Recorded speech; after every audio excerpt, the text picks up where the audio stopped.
Salut à tous, c'est Bank de la chaîne, bienvenue sur cette vidéo qui aujourd'hui va parler de la Black Zone, qui va parler de prendre du recul, qui va parler de l'espace et du temps. On en a déjà un petit peu papoté, notamment pendant l'hypnopapotage sur le vide, que je vous invite à regarder sur la playlist. Et je reviens sur cette notion de prendre du recul, qui parfois semble un peu complexe, parce que on est embarqué dans un ensemble d'éléments et d'événements qui nous happent complètement notre perception, notre énergie, notre capacité à créer des options.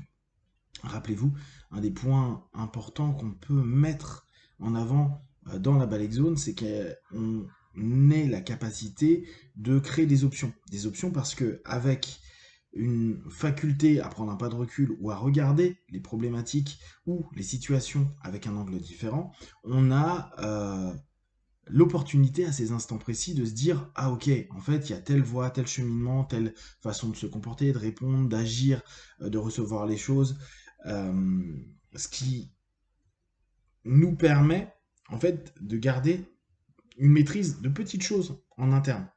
On sait très bien, on ne contrôle pas le monde, on ne le contrôlera jamais. On peut tenter de devenir un contrôle freak, à se dire je contrôle mes amis, les situations et tout. Sauf que l'inconnu, le chaos est vraiment super présent et on a cette propension à aller vers une forme de chaos. Donc la maîtrise de soi est souvent une meilleure réorientation de l'énergie. Le problème, c'est que parfois tout va très vite. Et le tout va très vite, c'est un rapport à notre temporalité. C'est-à-dire qu'on n'arrive pas à gérer parce que nos actions, nos mots, nos émotions sont en mode hyperactif. Et on l'a tous vécu, vous savez, c'est le moment où on a plein d'idées, où on a une situation qui est un peu stressante, angoissante, et là, on a plein d'influx nerveux, cognitifs, dans tous les sens, et on sature. On rentre dans des transes où on est en pleine saturation, et c'est là où on se rend compte qu'on prend des décisions souvent à la con, euh, qu'on qu'on crée un incident ou un accident dans ce qui est en train de se passer, parce que cette saturation, cette notion où il y a une rupture de pattern à un moment donné par rapport à plein de choses, et cette limite de temps qu'on se donne par rapport à ce qu'on doit faire, à moins que ce soit purement instinctif, si il y a quelqu'un qui est en train de tomber ou il y a un élément assez urgent, quoi, vraiment urgent, et là l'urgence passe vraiment dans la notion, on n'est même plus en train de mentaliser, on est en train de faire un geste, rattraper justement un accident de quelqu'un ou un incident qui est en train de se passer. Hormis ça, le temps, la plupart des situations nous le laissent. C'est juste nous qui allons tellement vite dans notre tête qu'on a l'impression que ça va, ça va nous disloquer dans tous les sens si on prend une seconde de plus. Moi, je m'en rends beaucoup compte par rapport à des vidéos de combat où il y a des phases où je me rends compte que tout me semble aller très vite et mes réponses au niveau cognitif comme au niveau corporel, je me dis, waouh là là, il faut que je force à ce moment-là, là, il faut que j'explose maintenant, sinon c'est foutu. Et quand je regarde a posteriori la vidéo, je me rends compte que tout allait à un rythme assez normal. C'est simplement que l'opposition, la force de l'autre, les angles que j'ai captés qu'il est en train de prendre, donc les stimulus qui sont proposés, en fait, tout simplement, me saturent, me donnent l'impression que il me reste plus que une demi-seconde pour faire quelque chose, alors qu'en réalité, il me reste facilement 5 secondes, voire 10 secondes. Et cette distorsion temporelle fait que pour la prise de recul, on galère. Alors, bah, la solution, elle n'est pas très compliquée. Ralentissez. Et alors là, ralentissez dans un monde qui est numérique, avec des alertes, des alarmes constantes, avec des appels, avec des messages, avec des mails, avec juste notre ennui qui nous happe directement vers des news, des tweets, des trucs, des machins, euh, on est très speed.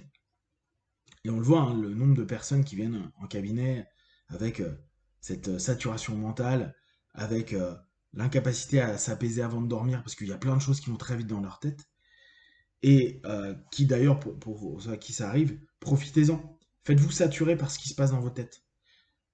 moi, souvent, ce que je propose aux gens, c'est de dire, bah, ce que tu entends, là, toutes tes voix, toutes les idées que tu as, accélère-les à fond, accélère-les, et crée-en d'autres, prends d'autres sujets, et tente de tout mêler. La plupart du temps, bah, on sature assez vite, ce qui fait que notre cerveau en a marre, fait une petite rupture de pattern et nous permet de tomber dans le sommeil.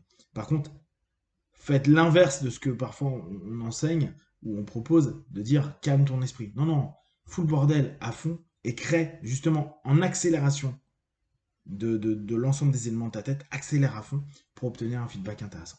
En tout cas, dans cette notion qui nous intéresse de la balanced zone, de la prise de distance, c'est de se dire ralentissez. Qu'importe ce qui est en train de se passer, on va dire 90% des situations n'est pas dans la minute. Il y a des exceptions, mais prenez ce qui se passe le plus souvent dans votre vie, prenez ces moments et ces décisions qui même parfois peuvent être complètement résolus en amont. Si on parle de conflits, de problématiques qu'on peut avoir avec des interactions humaines qui parfois font accélérer les choses, euh, voire même, je reprends la notion de la voiture par exemple, des incidents, des accidents, si on ralentit simplement, bah, ça se passe pas. Ou si on ne monte pas dans une accélération psycho-émotionnelle quand on s'énerve avec quelqu'un, bah, le conflit, la problématique ou la tension, elle ne prend pas place. Où on lui laisse pas, en fait, cette nourriture dans le speed qui crée vachement cette distorsion cognitive et ce laisser-aller très primitif émotionnel qui a besoin de prendre place. Le fait de prendre le temps, et parfois on s'en rend compte, ne serait-ce que dans les communications, quand vous sentez qu'il y a un peu une tension, ralentissez le rythme de votre voix.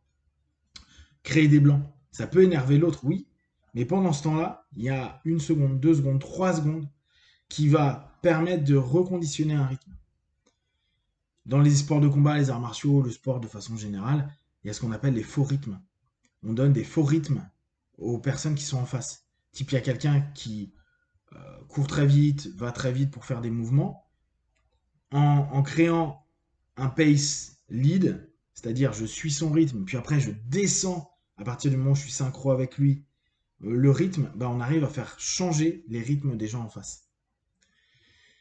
Et c'est exactement ça que je vous propose. Prenez un temps pour changer les rythmes et les ralentir. Tout n'a pas besoin d'aller rapidement. Le monde a très bien fonctionné avant le numérique. Le monde a très bien fonctionné avant que vous répondiez dans les 10 secondes à un appel, un SMS, un WhatsApp ou n'importe quoi. Et si les gens, eux, sont speed, donnez votre rythme. On en rigole beaucoup avec des potes à l'académie, notamment un de mes gars qui est Time Machine, il arrive tout le temps à la bourre, et lui, il a son rythme. Et c'est quelqu'un qui est quasiment toujours à la bourre. Moi, j'aime pas les gens à la bourre, mais c'est comme ça. Il est toujours à la bourre. Et vous en connaissez. Vous en connaissez automatiquement. Ils ont un rythme différent. Ils sont pas dans le speed de plein de choses. Il y a des moments, c'est un peu chiant quand on organise des choses, mais outre ça, ça prouve qu'on peut vivre une vie au quotidien, avec un boulot, une famille, etc., avec un rythme qui n'est pas du tout celui des autres, avec des moments, des petites phases de speed. Alors, vraiment, c'est pas les moments les plus intenses de leur vie, et c'est pas ce qui arrive le plus souvent. Donc, je vous invite pour vraiment être dans cette espèce de balai, de rallonger les temps. Prenez plus de temps. Ralentissez les choses. Ne répondez pas tout de suite, mais même jouez avec ce truc de se dire, bah, je vais répondre dans 5 minutes. Je prends plus de temps. Plus de temps pour ma réponse. Plus de temps pour ce que j'ai à faire. Oui, mais j'ai plein de choses à faire dans la journée. Bah, diminue le nombre de choses que tu as à faire dans la journée. Oui, mais je peux pas. Bah, prends du temps pour trouver un moyen pour peut-être diluer les choses. Le faire de façon différente. Apprendre à avoir cette gestion du temps et ralentir le temps, c'est long, justement. Ça ne vient pas comme ça. Surtout dans une société où on va toujours vous foutre du stress et de la pression. Donc, pensez balèque zone, je m'en balèque complètement, et pensez à vous dire, je prends mon temps. Et observez le bénéfice de prendre votre temps. Et surtout, ce que ça fait sur le recul que vous avez des situations, des personnes, et de vos comportements. Si vous avez des questions et des remarques partagées sur Facebook, YouTube, j'y répondrai le plus rapidement possible. Comme d'habitude, de tout ce que je propose, ne prenez que ce qui est bon juste pour vous. Testez, observez, analysez, concluez.